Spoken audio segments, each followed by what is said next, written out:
Hi hello friends, എല്ലാ കൂട്ടുകാർക്കും മൗനരാഗത്തിന്റെ പുതിയൊരു റിവ്യൂയിലേക്ക് സ്വാഗതം. അങ്ങനെ നമ്മുടെ ഷാരി രാഹുലിനെ കാണാൻ വേണ്ടി ജയിലിലേക്ക് വന്നിരിക്കുകയാണ്. ഷാരി പറയുന്നുണ്ട്, എന്റെ മകള് നിങ്ങളെ കൊണ്ടുപോയത് ഭ്രാന്താശുപത്രിയിലേക്ക് കൊണ്ടുപോയത് നിങ്ങൾക്ക് ഭ്രാന്തുണ്ടായിട്ടൊന്നുമല്ല, അതാ മനോഹറിന്റെ കളിയായിരുന്നു. ഇപ്പൊ ശരിക്കും നമ്മുടെ മകൾക്ക് മാനസിക നില തെറ്റിയതുപോലെയാണ്. അങ്ങനെ ഒരു അവസ്ഥയിൽ എന്റെ മകളെയും അവൾക്ക് പിറന്ന കുഞ്ഞിനെയും ഞാൻ എന്ത് ചെയ്യണം, അതാണ് നിങ്ങളോടുള്ള ചോദ്യം എന്നൊക്കെ ചോദിച്ചിട്ട് രാഹുലിനെ ഇങ്ങനെ ആശയക്കുഴപ്പത്തിലാക്കുകയാണ് ഷാരി.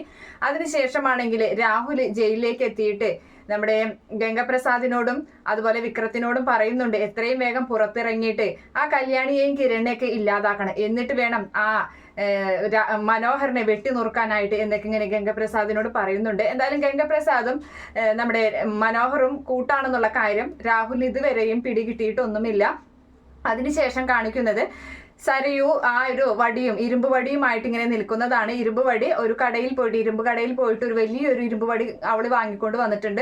മനോഹറിനെ തലയ്ക്ക് അടിച്ച് വീഴ്ത്താൻ തന്നെയാണ് അവൾ അതൊരു ഭാഗത്ത് മനോഹർ അറിയാതെ ഒളിപ്പിച്ച് വെക്കുകയൊക്കെ ചെയ്യുന്നുണ്ട്. അത് കയ്യിലെടുത്ത് അവൾ ഇങ്ങനെ നിൽക്കുന്ന ഭാഗമാണ്.